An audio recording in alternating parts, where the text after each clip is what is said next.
Okay, well, hello there in YouTube land and welcome back to the channel. And today we are at Kawasaki demo, good time demo tour at Mainland Cycles, and we're about to test ride finally a Ninja 650. We just got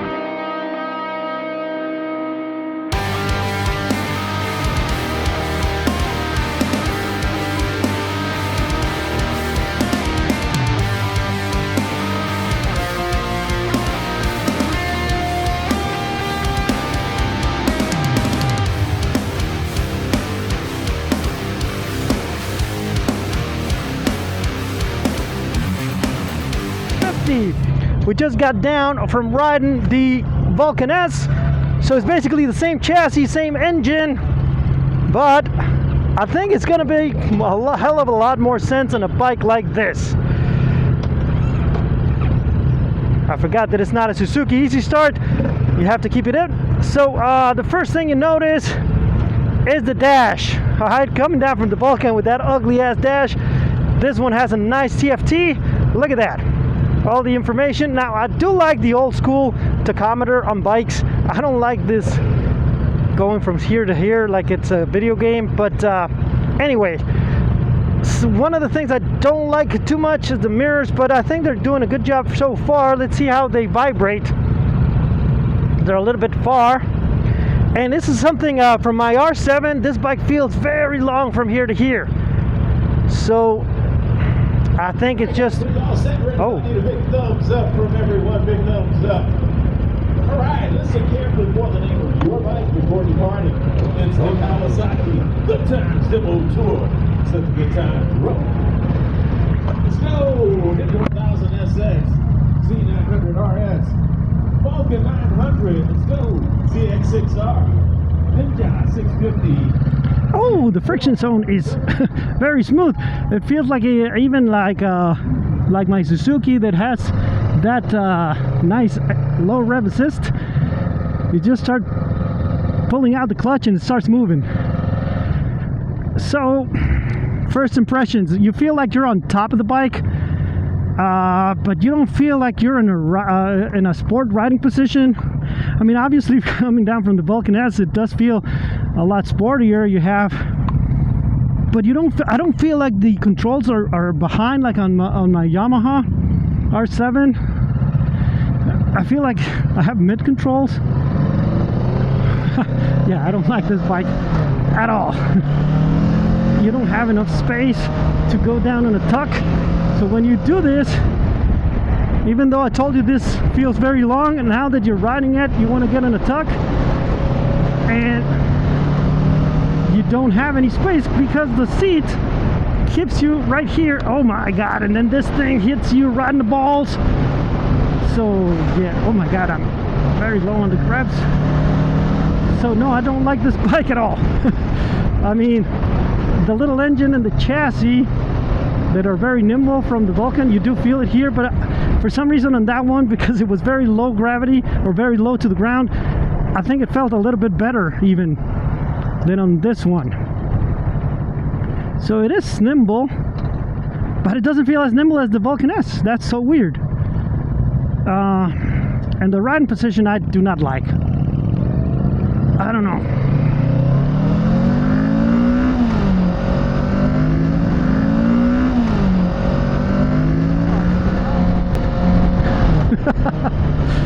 What are you doing, man? It's a demo. Well, good thing is eventually, well, yeah. Anyway, let's forget about them and let's focus on the Ninja 650. So the grades bike looks so you see I'm like fucking, I'm like an old man now. I'm 50 years old, but my brain gets caught between 12 years old and 65 or 75. All right, so the way this bike looks, it's a lot better than it used to. So it's a nice looking bike, but it's not really, well, my R7 has a lot more pep than this one, and it's so funny because I think this is the only inline 2 that doesn't feel like a twin. I mean, even my CBR 500, which really didn't have the crossplane or anything, but just it had a little bit more pep down low. This bike, this engine does not have a lot of pep down low, so you have to rev it. You have to keep revving it, and then there's nothing really on top. So for a beginner bike, well, it makes sense because you don't want anything very fast. But I think I would rather have my CBR 500 than this bike. Yes, it's going to be faster than the CBR, but if you're learning, you don't really want to go all that fast, and you do want to feel a little bit more character than this. And I don't know, the riding position, I feel like a massive nerd on this bike. Like, you can't really get on a good position, on a sporty position. I feel like it's keeping you uptight like this, like you don't know how to ride. So I don't think it's a good idea to buy a bike like this if you want to learn how to get into the corners and the twisties, because it just keeps you, the seat keeps you in that position. You can't really move around. I don't know. It's so weird. Now the brakes so far don't feel that bad. They feel good. And the gears, the shifter and everything, it's pretty smooth. But it doesn't feel premium. It just feels, it's a budget bike, and I think it has that feeling. All of these things are not bad. I don't like these clip-ons. Maybe you can change them for something nicer. They're not bad, but it's just, and they're weird. You can see that they're clamped here instead of over there. I don't know. They're different from anything I've ever ridden before. What other bike has something like this? I think the new Suzuki has something like this, which is something that, yeah, I don't like. And I'm guessing that the position on that new Suzuki, the GSX-8R, I think it's gonna be sort of like this, which I don't really like. Like a sport touring type of position. But on a bike that's like this, small,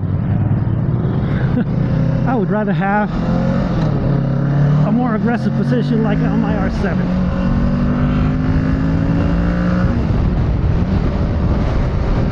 Yeah, I would definitely never trade my R7 for this. So who's this bike for? And I would not put it on the list. Who's this bike for? This bike is for somebody who wants to learn how to ride. But I think, yeah, it's like if they never decided if it's going to be a sport bike or a commuter, like a naked bike. So you have this position that is like so in between. It's so weird. Something hit me in my eye. I can't see chicken. So who would I recommend this bike for? In a world where the R7 exists, I don't think I can recommend this bike to anybody. If you want to learn how to ride a bike, a sport bike, I would recommend you go to the R7. Now the R7 maybe is not a good beginner bike as much as this one would be, because this one, well, it's a lot smoother, so you wouldn't get scared when you're learning how to ride. But I would recommend the CBR 500 before I recommend this bike. It's better looking, it's not as powerful, but it has a little bit more character than this one. But if you like the look of this one instead of the CBR 500 or maybe the CB 650, although the CBR 650, that's what I'm talking about, it's a little bit too fast for a beginner, I think. That one has 95 horsepower, so you will get into trouble. But this one, I mean, you can't get in trouble in any bike, especially if you're new to riding. But I would rather go with a C650 than this one, just because this position makes no sense on a sport bike. I'm way up here and I can't get in the tuck. I can't. There's just no way. if I try to get in the tuck, I'm hitting myself here. Oh my god.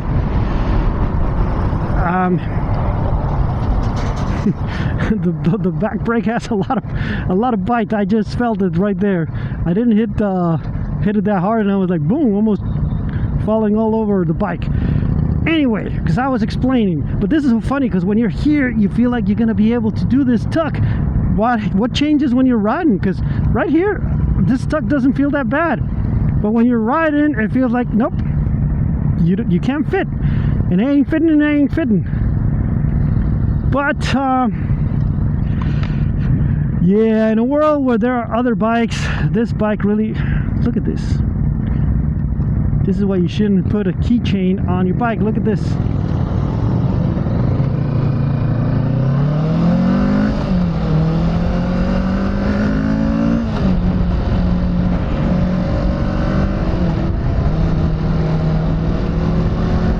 I don't know if it's that these bikes, this 2650s that I've ridden, are so slow, or that the guys leading the ride are not riding so slow as in other occasions, because you do get the chance to accelerate a little bit and see how it feels.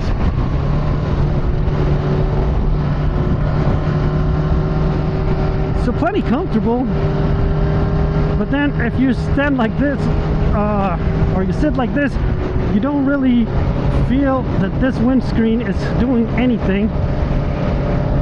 So maybe a bigger windscreen or something adjustable, but then it would be a lot more expensive. And the only thing that this bike has going for it compared to the competition, because the competition on this, this one was the only bike of this nature or this character or characteristics in the world. It was by itself. And then the Aprilia RS 660 came out, and then the Yamaha R7, and now the Triumph Daytona 660, and which one am I forgetting? I'm pretty sure I'm forgetting something. So you have all these bikes now, and the only thing that this bike does better than those is the dash, comparing to my R7 for example, and the price. Because everything else, the suspension is not going to be as good, the brakes are good enough, and the engine is not the fastest, it doesn't have the best character. It's not a bad bike by any means. It's a bike, and that's the problem. You're not going to spend a lot of money on a bike that just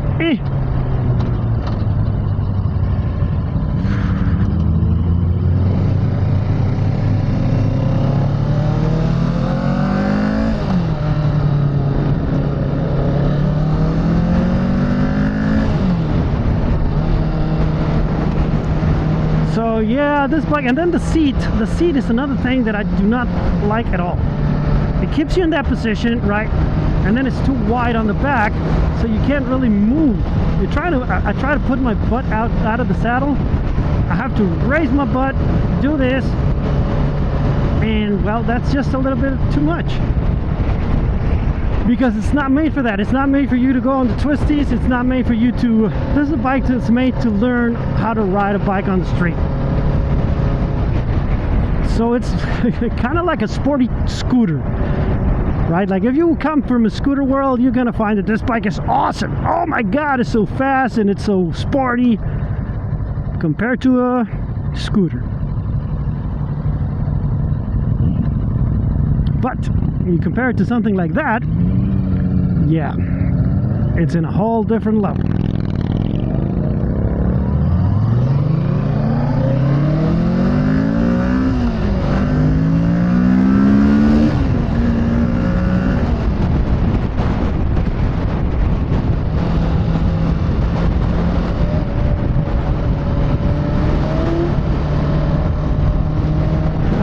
About this bike is also it's not too loud, so it doesn't tell everybody that you're going fast like the 636 or any inline 4. It's going to be loud enough, and then the cops are going to be all over you.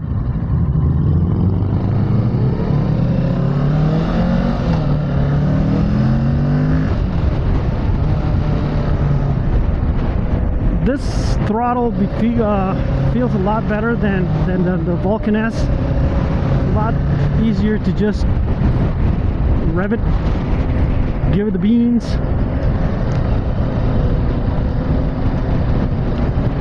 But yeah, it's a bike that doesn't have a lot of character. I don't know. Maybe if you change the riding position a little bit, yeah, like higher on the back, lower on the front, a little bit, not too much, because you don't want to be uncomfortable. Because the R7 took me a while to get used to it, and maybe that's the whole thing. My R7 was very uncomfortable at first, but now that I am used to it, I love it. I love that riding position, and I love the way that you can actually engage the corners and do stuff like that. And so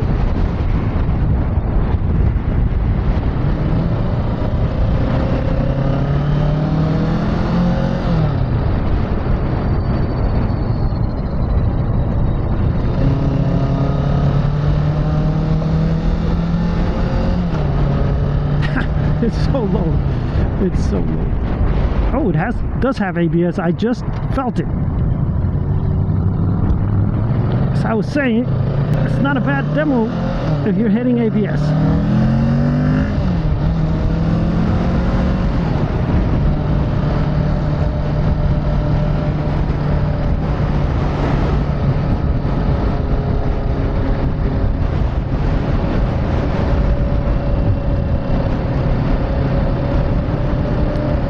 We're almost done. Well, I think that's it for today's video, guys. Remember, if you liked the video, to give it a thumbs up, subscribe, and hit the bell button, and share it with all your friends. You don't like the video, well, share it with all your enemies. And I'll see you guys on the next one.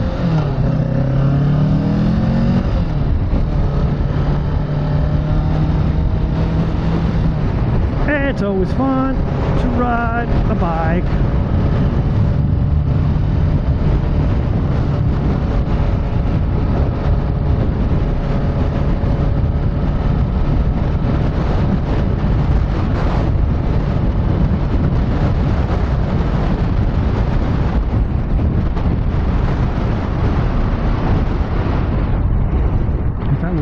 We will turn in, but nope, we're not.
Eliminator. I thought it was the Dominator, but no, it's the Eliminator.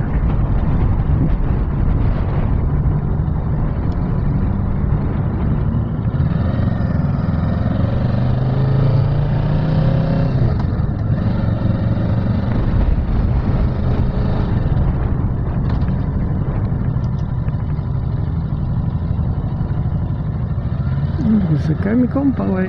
Nos desmara toda la pinche diversión para todos.